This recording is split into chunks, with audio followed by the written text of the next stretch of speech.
Présidente. La question des fusillés, pour l'exemple, est une question qui tient à cœur mon groupe. Et je tiens d'ailleurs à rendre hommage à l'ancien sénateur Guy Fischer qui avait porté avec brio cette question dans l'hémicycle.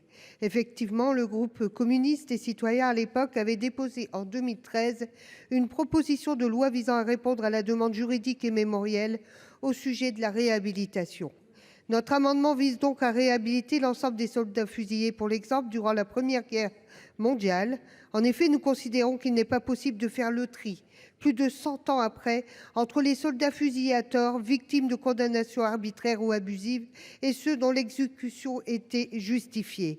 L'adoption de cet amendement sera un acte de fraternité pour la mémoire de ces hommes qui furent jetés dans l'arène meurtrière des tranchées et qui furent vaincus par l'épuisement.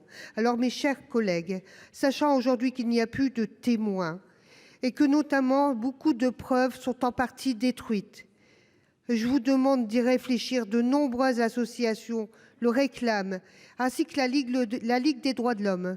Donc aujourd'hui, il est temps de le rendre. Ce qu'il faut, c'est de réhabiliter les fusillés, pour l'exemple. Merci. Merci Madame Gréaume. La parole est à monsieur le rapporteur. Madame la présidente, il s'agit d'un sujet d'une très grande gravité, mais aussi d'une grande complexité qui, vous vous en souvenez, a fait l'objet d'une discussion ici en première lecture en février dernier et qui a été rejetée par le Sénat. Et donc, en cohérence avec ce que le Sénat a décidé il y a quelques mois, je propose un avis défavorable pour ces deux amendements en discussion commune. Merci. Madame la ministre, avis du gouvernement. Merci madame la présidente, monsieur le sénateur Gontard, madame Gréaume. Je vais redire ce que j'ai dit le 2 février ici même au moment du passage de la LPM fusillée. D'abord, votre proposition heurte le monde combattant, notamment sur l'inscription des noms sur les monuments aux morts. Depuis la Première Guerre mondiale, les assemblées parlementaires ont déjà débattu de lois d'amnistie et de révision. Leur conclusion a toujours été la même. À une condamnation individuelle ne peut répondre qu'une réhabilitation individuelle.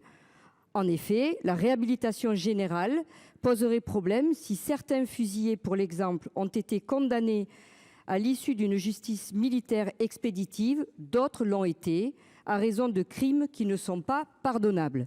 C'est la raison pour laquelle la réhabilitation doit demeurer du ressort de la justice.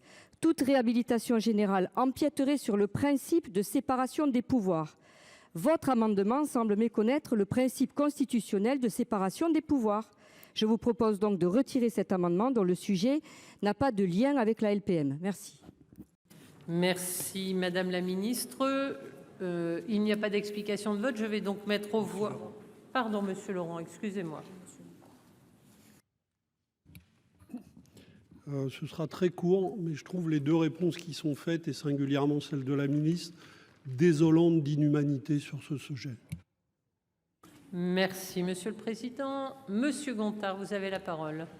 Oui, merci Madame la Présidente. Non, c'est vrai que la réponse qui a été faite, et effectivement, c'est pas le débat, c'est pas forcément le débat ce soir, mais en tout cas de laisser dire, on a les 639.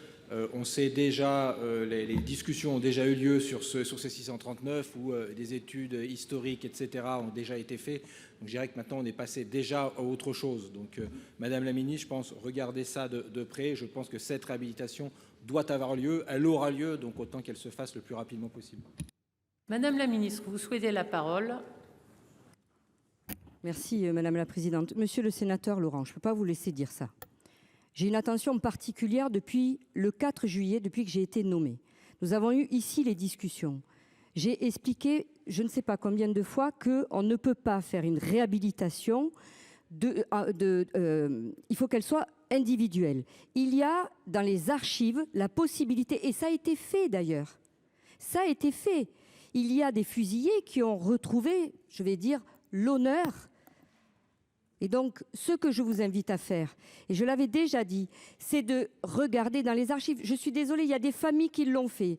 Donc, vous aurez pu remettre, je vous ai donné l'explication, ce n'est pas possible. Ici, nous sommes dans une assemblée et ce n'est pas la justice. Donc, vous comprendrez que ce n'est pas possible. Merci. Je vais mettre aux voix l'amendement 202 rectifié qui a reçu 2 avis défavorables de la Commission et du gouvernement qui est pour. Qui est contre. Qui s'abstient, il n'est pas adopté. Le 152 rectifié, même avis, même vote. Il n'est pas adopté. Je mets au